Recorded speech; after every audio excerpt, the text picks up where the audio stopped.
Hi everybody, welcome back to my channel and my weekly video. Thank you for being here. Thank you for being here again if you've been here before. If you're new and you've somehow come across this channel, this is where I talk about my life living with a disability, the nature of which should be reasonably obvious from my posture. And the ensuing issues with mental health. And also, just to throw something a bit more spicy into the mix, my love of surfing from time to time. Now that summer is on its way, I'm hoping to provide you with a bit more material on that theme. I might do a video of me mending my wetsuit, that could be fun. Yeah, right. So anyway, last Monday's video was very brief and a bit unfocused. I wasn't at my best. I've explained why to you guys. I had 2 days where, because of my own carelessness really, I had to go without one of my medications, namely clonazepam. Clonazepam is not a medication you want to go cold turkey on, trust me, it's no fun. Anyway, that's all in the past. I'm doing alright, had a pretty good week. I've been productive, been getting back into my working out and keeping fit, my daily activities, my hobbies, my interests, so on and so forth. Keeping busy with work, eating well, so no, it's been a good week all round. I've expressed my gratitude for that. So what I want to do is kind of rebuild last week's episode and say what I actually intended to say, rather than just cutting it off short because I was so lacking in focus. I've done a little bit more preparation. We're going to do a little bit of sciencey deep diving, but it's going to be brief, so please stay with me. I'm going to be talking about a few books that I want to recommend to you. And we'll talk medication and, well, we'll expand on that theme. So we'll start with what medication I take. So the first medication I was prescribed is not here because it was actually diazepam. And the neurologist who prescribed it was really just kind of like testing the waters a bit. Actually, it was my GP and then the neurologist. And I don't take the diazepam anymore. I don't like it. It doesn't feel nice. It's just got... The only metaphor I can think of is it's like biting down on tin foil when I take diazepam. But it's a feeling in my mind that's just redolent of that. The first thing that I got prescribed by a neurologist after that was amitriptyline. So there it is. And this is an anti-neurotic drug. So that's very flattering, isn't it? I'm neurotic apparently. It's to calm me down a bit. I've never really been able to say whether this works or not, but it certainly hasn't done me any harm. And it does make me a little bit drowsy at night, which is great for sleep. So, no side effects, no massive benefits either. Never mind. Next on the list was the dreaded clonazepam. Only dreaded if you can't get hold of it and you need it. It's not like I said, you don't want to suddenly stop taking this stuff. It's a really powerful drug. It's a member of the benzodiazepine family, and it can have very powerful effects on some people. I'm kind of, I won't say I'm immune to it, but it doesn't knock me sideways or anything. Even last weekend's withdrawal, even though it wasn't fun, it was relatively benign compared to what I've heard of other people's accounts of withdrawing. So this is intended as a muscle relaxant. Definitely relaxes you. So I take 9 of these tablets each day. So that's 4.5 milligrams, which gives you some idea of how powerful this stuff is. Then I've got this one called trihexyphenidyl. I mentioned this one before. It's a liquid form. I used to take it in tablets, but it seems to stop making it in tablet form because somebody somewhere hates me and wants me to drink this shit for the rest of my life. It is just disgusting. It's just really, really sweet, which you think would be okay, but it's sweet in the way that rotting meat smells sweet. It's not pleasant. It must be a really, really bitter substance, and I think they just chucked in tons and tons of citrusy sweetness in some artificial form. It's just, blech. It says to be taken with food, and I think that's just because you need something to get rid of the bitter aftertaste. Finally, I've got probably the most benign of all my medications, which is this one. This is naproxen. So let's cover, and it's an alternative to taking ibuprofen. You may know that ibuprofen is not really a great drug to take in regular doses. Not that I take this very often anyway, and it does the trick. It works quite nicely if you give it an hour or two. And if I've had a long day, I've been up and about. Naproxen's quite nice, just to take all the inflammation down in my back and my neck. Because as you're watching me now, I'm all over the place. It's very hard for me to keep still. Basically, if I want to keep still, I have to be lying down. That's basically it, or I have to be wedged firmly against something. So these are all the medications I've been given by my various neurologists. And in addition to that, I have the Botox injected into my neck. To be accurate, it is not Botox. I have a drug called Dysport instead. You may not know this, but Botox is actually a brand name for a form, a strain of the botulinum toxin. So when people have Botox for their wrinkles and their crow's feet, it's one of many different brands that are out there.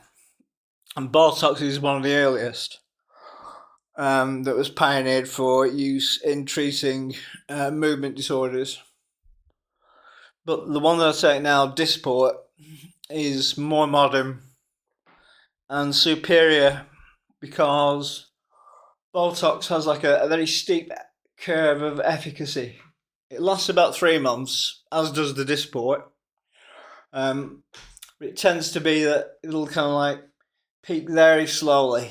So the first month you don't get a great deal out of it. Then in month 3 it'll kind of hit its peak and start descending again. So out of every 3 months you'll get 1 decent month.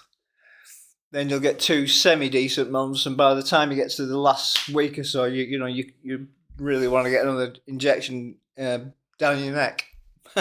Ironically, again. The Dysport, it only takes a few days to a week, maybe 2 weeks worst case scenario, and it's hitting you at full strength.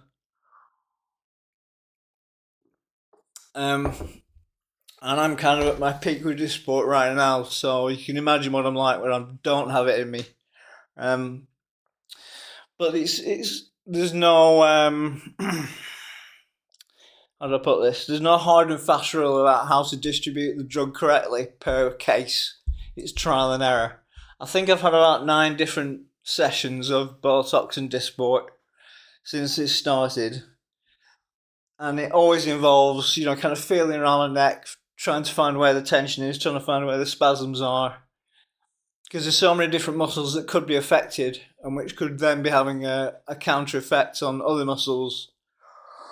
So it's trial and error, basically. It's usually injected into a muscle that goes on the side of your neck here. Comes around the back of your head, down there, onto your clavicle. And that's a muscle called the sternocleidomastoid.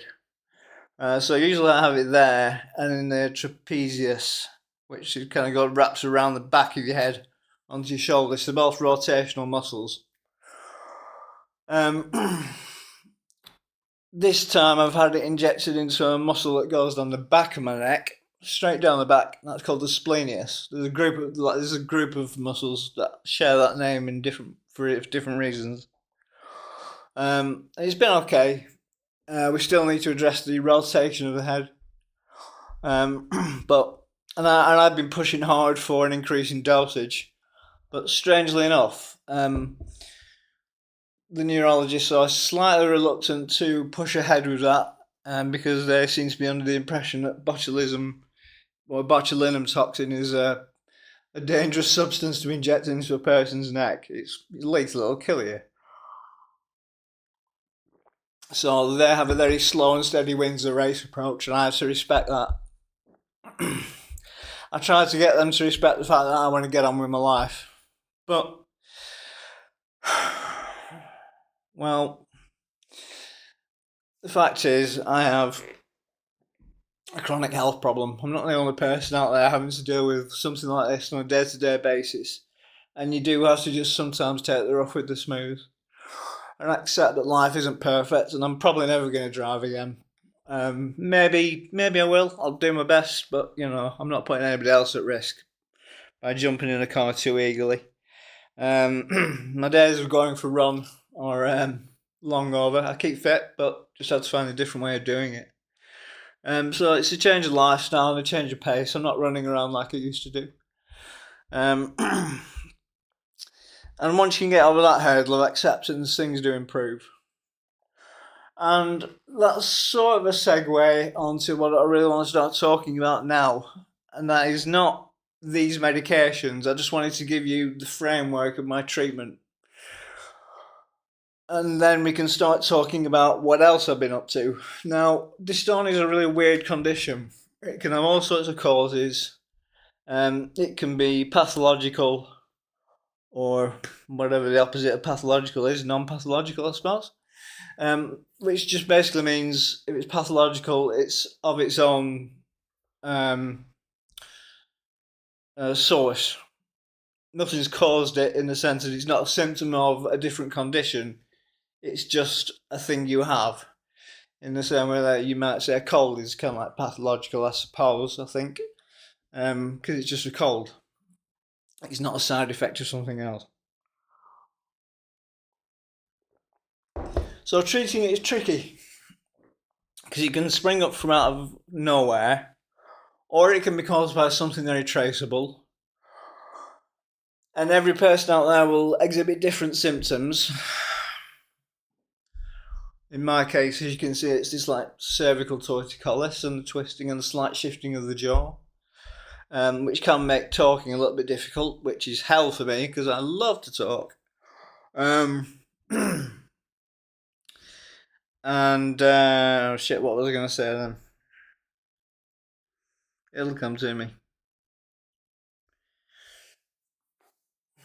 Yeah, difficult to treat. And therefore it's all a matter of trial and error, and there's no textbook on how to treat dystonia correctly. And I've broached this subject with my first neurologist, my first NHS neurologist, a fantastic guy.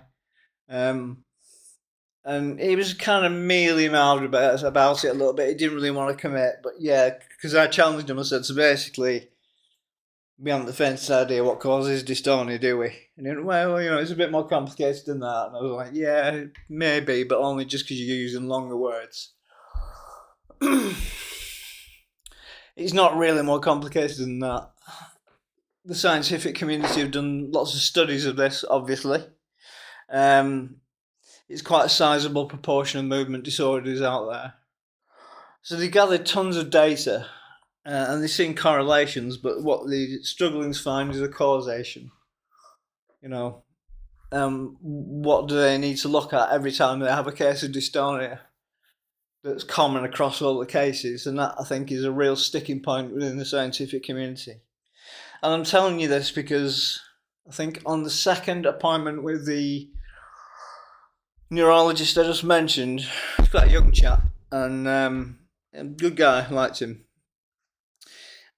I got a sense of his frustration. I think he wanted to help, but he couldn't because he didn't know what to do other than just keep giving me Botox. Ugh. And I think he picked up on the fact that I just really wanted to get this fixed because I was still in my impatience and slightly over-optimistic stage. So his advice to me was basically, out of frustration, just saying, just try anything you can think of. Just give it all a shot. So that kind of gave me free rein to go out there and start looking at what we commonly refer to as either alternative or complementary therapies or treatments. Now this is a bit of a thorny issue because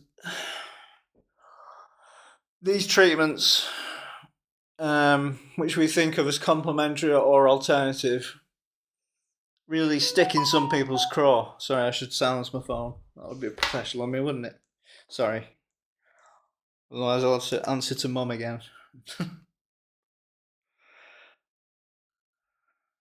Right, so is that the volume down this damn thing? Yeah, we'll say it is. Okay. You talk about this to some people, and you would think from their response that you're advocating for witchcraft and dunking people in ponds and burning people at the stake. You talk to other people, and they're absolutely convinced it's going to cure cancer, and they should stop taking the chemo immediately. And it's just like it's become such a partisan issue. And it's become really easy to dunk on alternative therapies. I'm going to call them complementary. Oh, shit, I don't even know what to call them. I'm going to say non-official therapies. Yeah. It's just too easy to do it, you know, because it's easy to make fun of, I don't know, Feng Shui, Reiki, all the different forms of acupressure, acupuncture, all that kind of thing. But then again, some people come away and they swear by it. And then those people who come away and swear by it are counted by the hardcore skeptics who start flinging the word placebo around. Well, let's talk about placebo.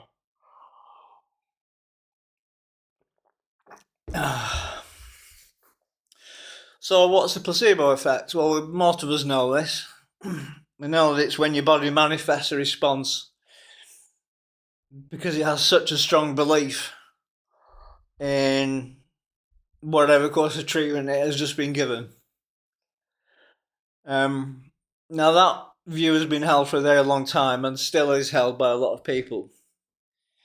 But I think we're on the cusp of learning something new about this, because there is more and more research coming out that shows that you can give someone a placebo drug for a condition and the body will heal at the same rate as the person who was given the non-placebo drug, the active drug. The point being that a significant element of healing must come from your mind. It must create its own healing. And a lot of people who have probably read the books that I'm going to be suggesting to you, and who are practitioners of, you know, unofficial therapies, will go, duh, I've been treating people for years, seen loads of positive results. And I think there was a time when I might have scoffed at that.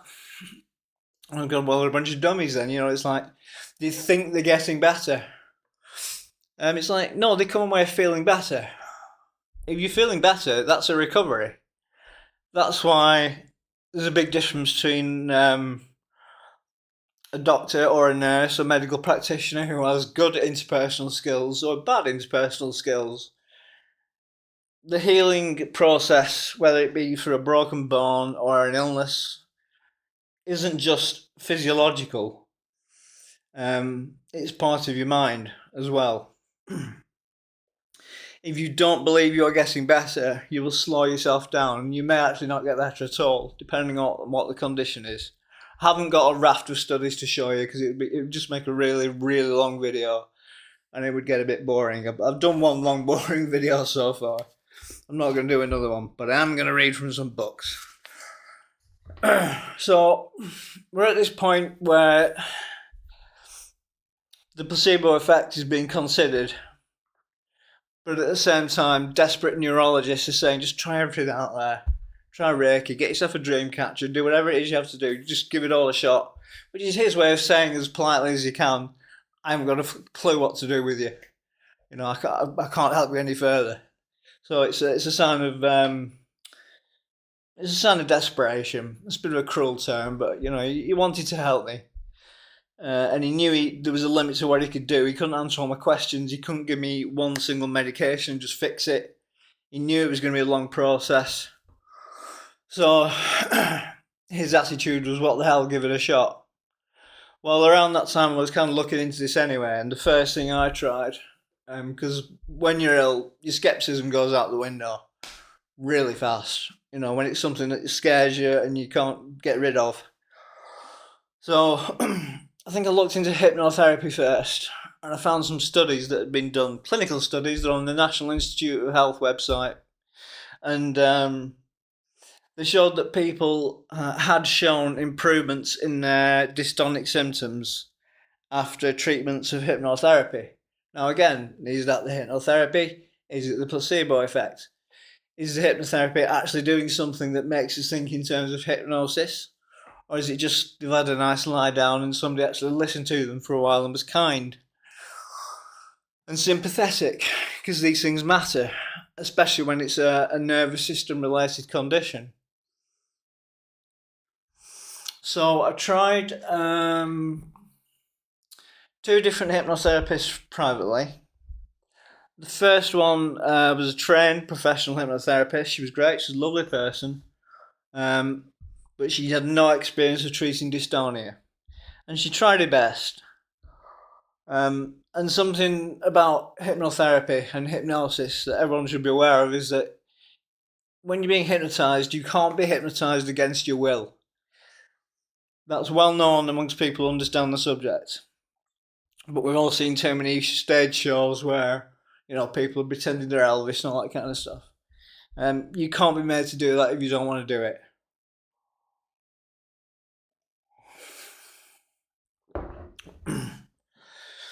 So you have to be willing, and you have to have some faith in it. So now we're going from science to faith, but we know that it works. So all of a sudden, it's getting a bit muddy and murky, isn't it? There's a blurring of the lines, the boundary between the scientifically proven and the alternative or the complementary is no longer as clear as we thought it was. So this also means that some people are more susceptible to hypnotherapy than others. Guess which one I am? Less susceptible, because I'm skeptic, because I'm a gobshite and I've got my own opinions and everything. But I will give something a try and give it a fair shot. And I'm still doing the hypnotherapy, and it does help. It helps in the short term. It may just be that I'm not doing enough of it because I'm not doing it every day, and I think I need to start doing it a bit more often than like sort of here and there when I make time for it.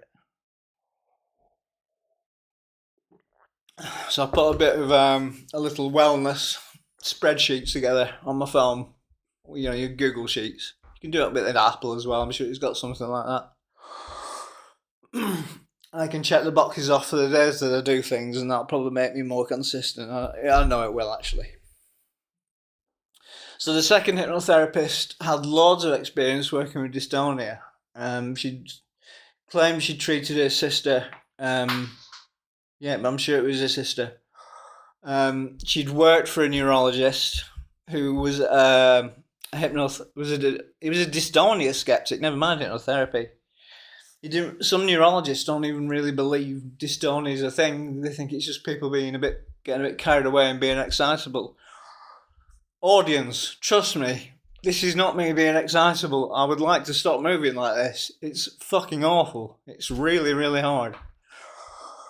I'd like to have a word with any neurologist that wants to challenge me on that. Spend a day walking in my shoes sideways and see how it feels. It's really difficult. Everything's tiring. You hurt a lot of the time. It's distracting. Very hard to concentrate. It disrupts your work. Definitely screws with your love life. Won't go into detail, but So anyway, hypnotherapist number 2 tried her bestest, and she tried. She really did. Had some long sessions, but I decided to cut loose after quite a few because A, it was expensive. B, despite her best efforts, I just didn't feel any different whatsoever. It just felt too much like, I don't know, it felt like an advert for Glade, air freshener. You're in a sunny glade and it's peaceful and the sun's dappling through the leaves on the trees and blah, blah, blah. And I just kept thinking, no, I'm not. I'm sat on a chair. I'm lying on my bed and I'm not in a sunny glade. And there's no sunlight. There's no grass. I was just arguing with her in my mind all the time. So I thought, well, if I'm in that state, I'm not going to get anything out of this. I need something else. Now, it turns out that very slowly within the NHS, hypnotherapy is being accepted as a treatment option.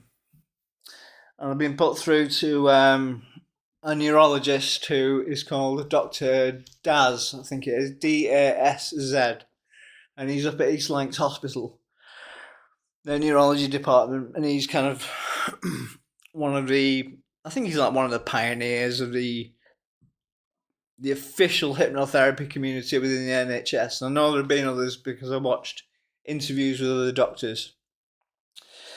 And I've seen and read testimonials from their patients. So I've had a few appointments with him, and yes, there is something there. I believe there is something there. It's not an instant miracle. It takes time, it takes a lot of patience, and you have to believe in it. And belief is a choice. You have to lie down thinking, yeah, this is going to work. This is going to work. And given enough time, it does help. I'm definitely worse than this without it. Definitely. Disregarding the Botox, the trihexyphenidyl, the clonazepam, the amitriptyline, the naproxen. I do feel better after hypnotherapy. I think it's something that needs to be maintained. I don't think it's just going to cure it, but it's there. It's another tool I have in my arsenal now, which is really great. So this is where we come to. Is this where we come to what I want to talk about? So I tried that many distant therapies. I'm kind of getting a bit confused now. All right, yeah. Sorry, there's one more. I also gave an acupuncture shot, and I had 2 different acupuncturists. There's lots of different kinds of ways of applying acupuncture, for example. There was a guy down the road near where I live. He was a lovely chap. He did Chinese style acupuncture, which is kind of like a hard style. You know, the needles get jabbed in, and it's electrodes are put onto the needles, and he's got your muscles spasming away as if I need many more of that. And then he's cupping the shit out of me, and my back looked weird, and I can't say I had a brilliant time with that, but I stuck it out for a few months. I then tried a lady up north who was splendidly eccentric. I really liked her. I thought she was very funny. But her approach was totally different, and she did what she referred to as more of a Japanese style, which is very gentle. You don't feel the needles going in at all, and then you're kind of left quietly on your own for the magic to take effect.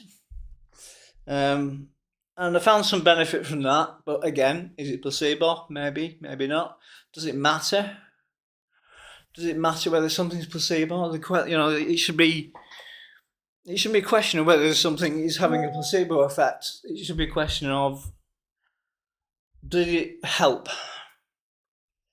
Did it help you? Did it work?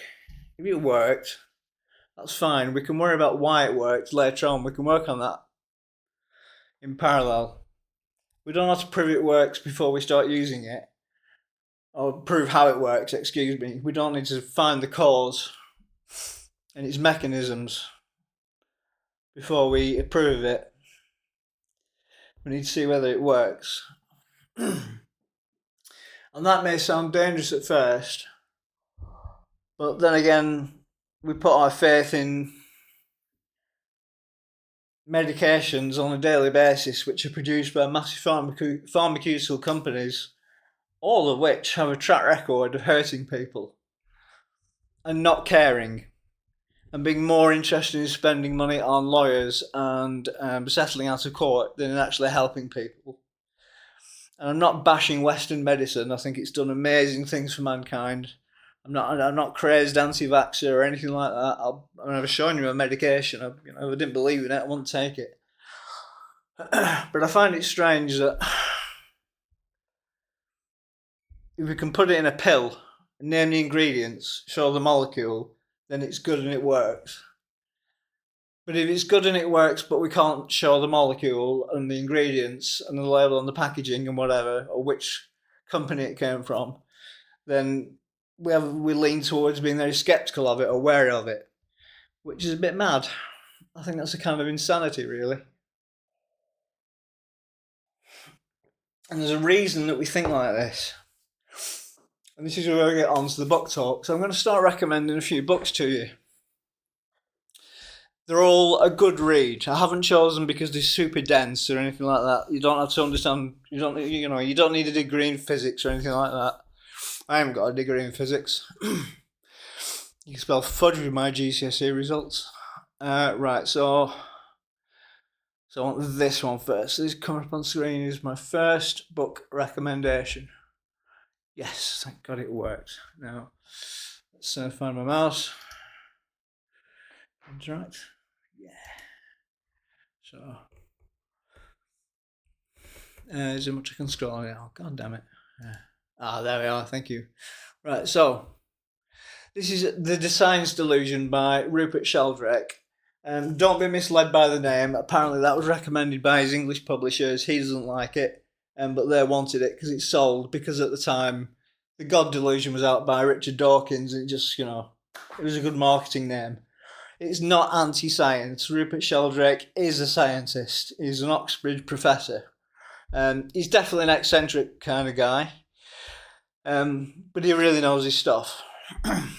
And the main thrust of his argument is that modern science in the Western world has become, well, not just the Western world, but led by the Western world, has become rigid and dogmatic and almost pseudo-religious in its structure. And there are certain tenets that must be believed, and to go against any of that is basically a kind of heresy. And scientists these days, whether they mean to be or not, and I'm not saying they're all terrible, terrible people or anything like that, but they have become what I call the high priests of a new secular religion of scientific worship. And a recent medical panic that occurred between 2019 and 2023 in particular highlights this to us. The vitriol that was exchanged between different groups of people of what they thought was the truth and the science. And then the creation of what was effectively just a marketing phrase. That's all it was. It was just a slogan. Follow the science. What is the science? There's no such thing. Science isn't really a noun. Science is a verb. It's a process. It's a process of skepticism and inquiry. But for a certain period of time, it was made very clear that skepticism is only allowed in certain doses and must be approved beforehand by certain people. So I think modern science, what we think of as science, especially relating to medication, but not just, has become bogged down in pseudo-religious thinking, and we're neck deep in bureaucracy and lobbying groups, lawyers, politicians, pharmaceutical companies, scientific research firms, and so on and so forth. And it's all become very rigid, and it's lost a lot of its charm, I think. And it makes a lot of mistakes that it doesn't want to admit to. If you go on YouTube sometime this week, just look at the cases of most horrific malpractice when it comes to the creation of drugs that we'd never needed by pharmaceutical companies who spent a lot of money in their marketing departments telling us that we needed these medications for conditions that didn't even exist. For example, there is no such thing as halitosis. It doesn't exist. It's just bad breath. You just need to clean your teeth. Valium was invented and they couldn't find a use for it. I think this was Purdue Pharmaceutical. Correct me if I'm wrong.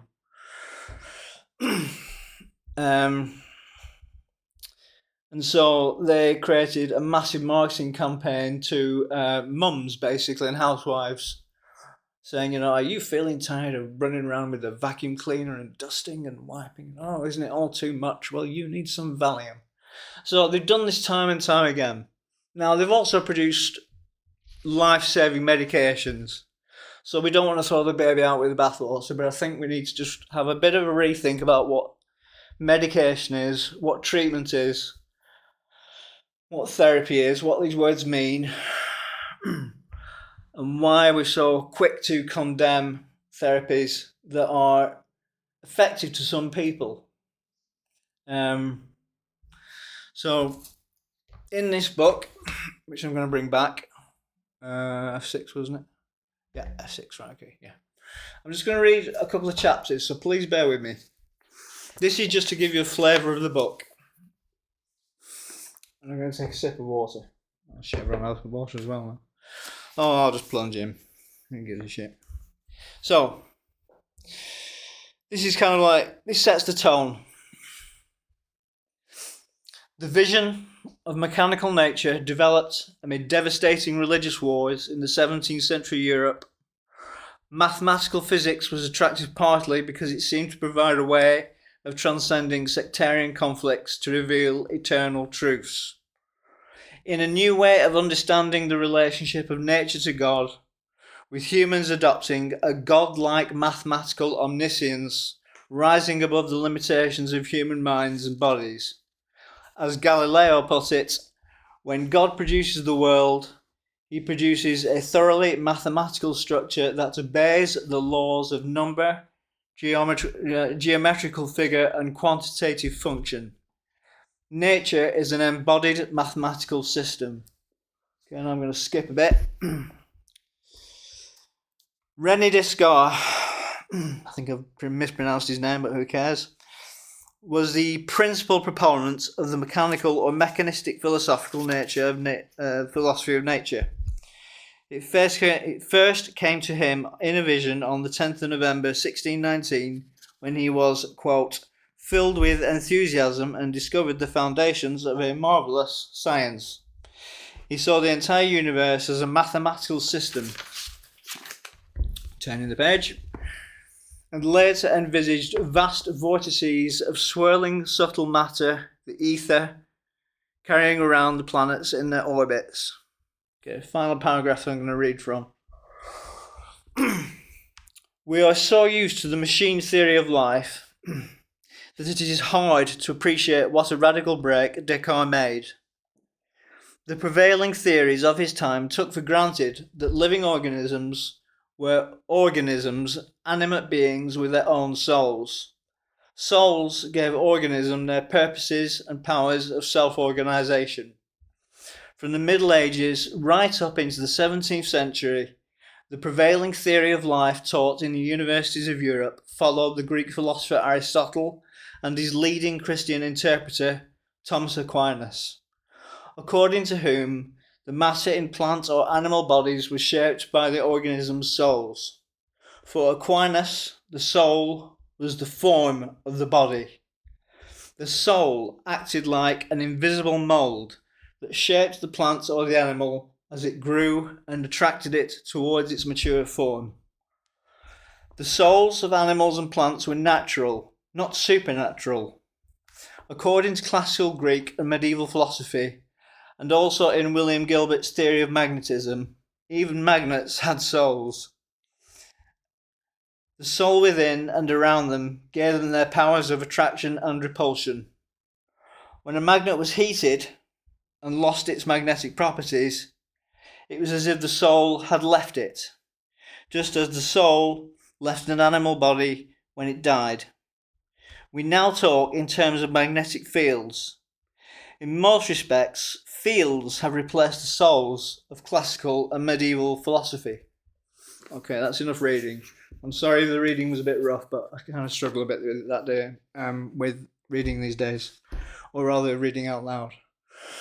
So that's what that book talks about, and he wants to open up science to free it up a little bit of its dogma and start encouraging people to think more openly about scientific curiosity, about subjects which have been dismissed out of hand many times, not because they were proven to be false unequivocally, but because they were just felt to be maybe inappropriate and not in alignment with the culture or the zeitgeist. So that takes us to another book that I want to recommend. Really get this book, by the way. You can get it for like a £5 paperback. I don't know why the hardcover version is £60, but you can get it for like £4. It's a really good read. He's funny. He's an entertaining writer. Now the next one is coming up shortly. Drum roll. Please work. Great. So, take control again. So I'm using this software, I'm just kind of learning as I'm going, so please bear with me. There we go. This is by Donald Hoffman, who is a physicist, another scientist. This one really kind of blew my mind over, and it's stuck with me ever since. And it's really made me kind of question the very nature of existence, as much as my primitive little brain can do that. So I'm not a physicist, I know that. In this book, what Donald Hoffman suggests is this, and this is important. If the theory of evolution is correct, and most people these days, I think, agree that it is, amongst those who don't fully agree that it is, most of them would at least partially agree.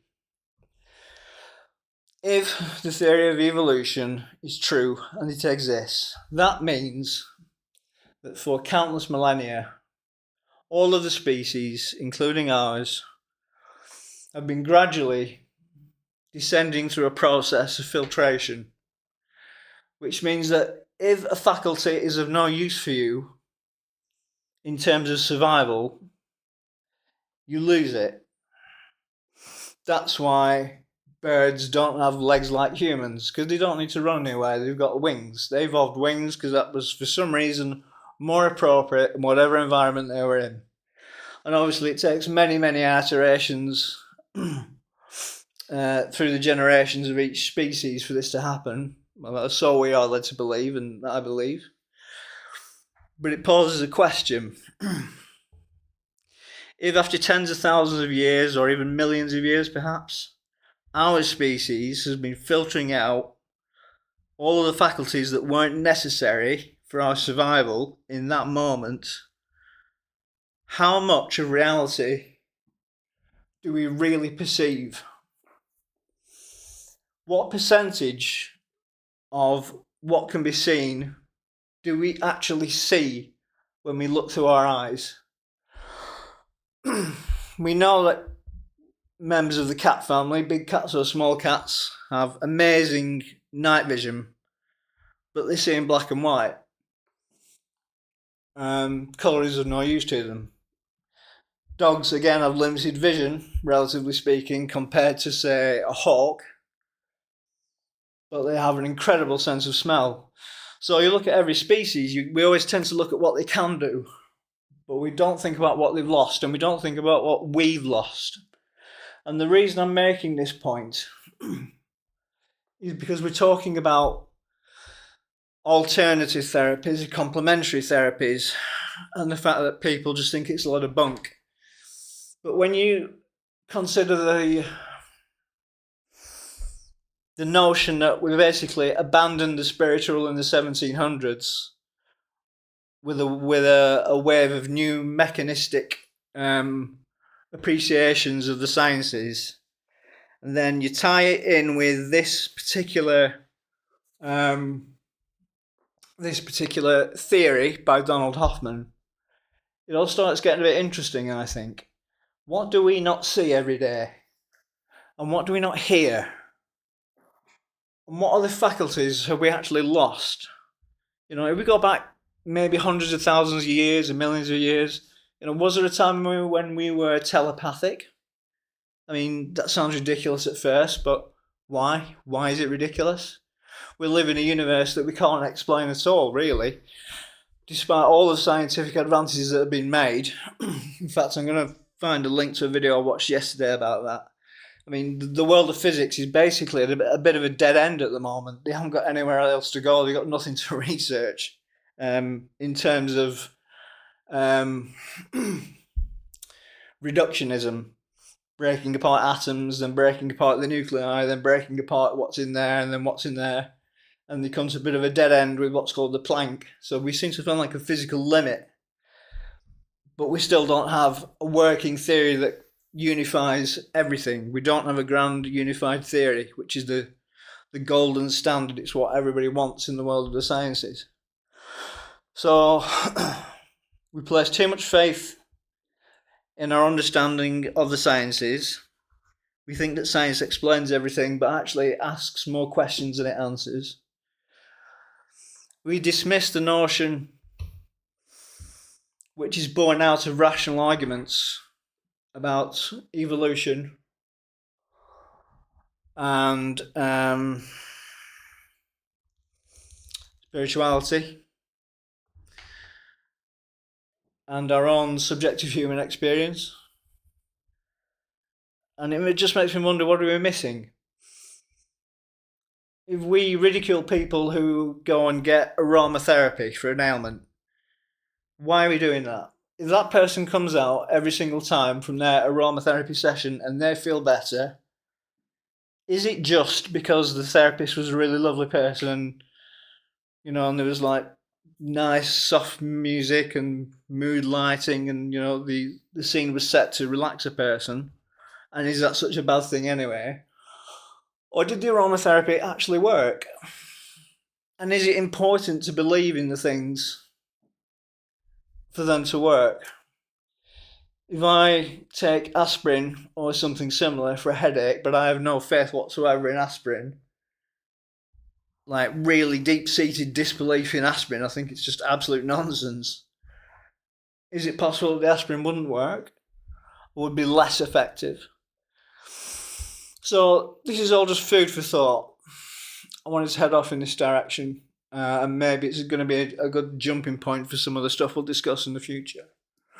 I've got one more book I want to recommend. I'm not going to spend a lot of time on it. Let's make sure I get the right one. Yeah, it's this one. Let me just close this window. Get this book as well, by the way. Again, it's an easy read. Trust me.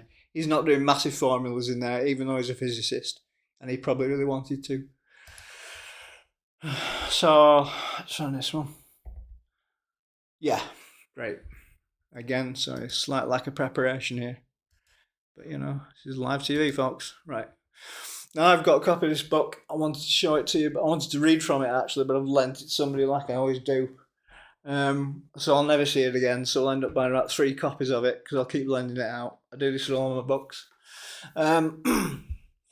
This one is really interesting because this cites lots of studies, articles where people have affected neuroplasticity within their own brain to recover from assorted conditions that they may suffer from. And it's documented. So this book alone, he's written one before, I think, and I think it was The Brain's Way of Changing. This was the second one, the one I got.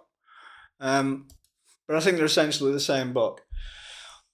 And there's nothing anti-scientific or unscientific about this at all. It's just in need of further research and exploration, and I think this is where we need to be looking. We can heal ourselves, maybe not fully. Maybe there are some things that we can't heal ourselves from. I'm not going to suggest that we can just easily think our way out of a tumour. And I don't say that lightly. I lost a brother and a sister to cancer. I know how vicious that disease is. And if I believe that you could get rid of it with a bit of positive thinking, I would welcome that. But I do find it interesting that the people I know who have died of cancer were people who had, I've got to choose my words so carefully here. We're people who've faced quite severe challenges with their mental state, even though they functioned at a pretty normal level as human beings in their day-to-day activities. I'm being as nice as I can about this because it's a touchy subject. But maybe it's a coincidence, maybe not. But the 3 people in my family who had cancer, or 4, 3 that I can think of, were definitely people who, in terms of their mental state, were not optimal.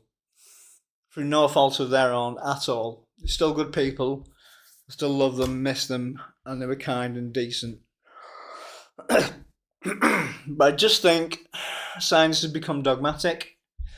I think it's got a lot of us confused. I think it's divided us as a society and as a civilization.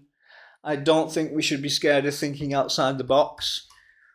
That doesn't mean you should abandon your chemo and just invest money in feng shui. I mean, if you're taking medicine and it's working, stick with it. But don't be frightened of considering other options for whatever it is that may be ailing you. Because if a neurologist can say to me out of desperation, just give anything a try, throw everything you can at it, and that's pretty much word for word what he said. I don't think there's any harm in me saying pretty much the same thing. It's all worthy of consideration, and there is some real science there backing all of this up. Okay, where are we? 50 minutes. Yeah, okay, that's enough. Right. It's hard work making these videos. Anyway, that's that book tick for today. So I'm going to wish you all a happy week. I hope you have a great time. I hope you do productive things. I hope what I said meant something to you. I hope you made it to the end. I hope you buy the books and read them. I think once you start reading them, you won't want to put them down. I should have mentioned at the beginning, my usual preamble. I'm not a medical practitioner. I don't give professional medical advice because I can't. I'm not a doctor. I'm not a nurse. I'm not an ologist of any kind. If you have any medical problems that require attention, go to a professional source first. Go to your doctor. Go to A&E if it's an emergency. Call 999 if it's an even bigger emergency. And likewise with your mental health. If you're struggling, go and get some help. Ring the Samaritans, talk to your neighbour, call a mate, reach out on social media. Make use of it. It's there. Ringing the Samaritans, you may be in for a bit of a wait. I tried them one night when I was really in shit state, and it rang for 10 minutes and I got an answering machine, which is really worrying. You know, I mean, if the Samaritans are that overworked, we're in trouble as a society, I think. So, yeah, keep an eye on each other as well as yourself. Check each other out for signs of mental health deterioration. And if you think you see it in somebody, just address it. Just go up to them and talk about it. And if you're wrong, apologise and back off. It'll be okay. If you're right, they may be desperate for somebody to come and ask them how they are. Because I've been like that. I've had some moments where I just couldn't bring myself to ask for help, but I really, really wanted somebody to come and ask me, did I need any help? So, on that note, I bid you adieu, au revoir, do svidaniya, auf Wiedersehen, have a great week, and just remember, these are the good days.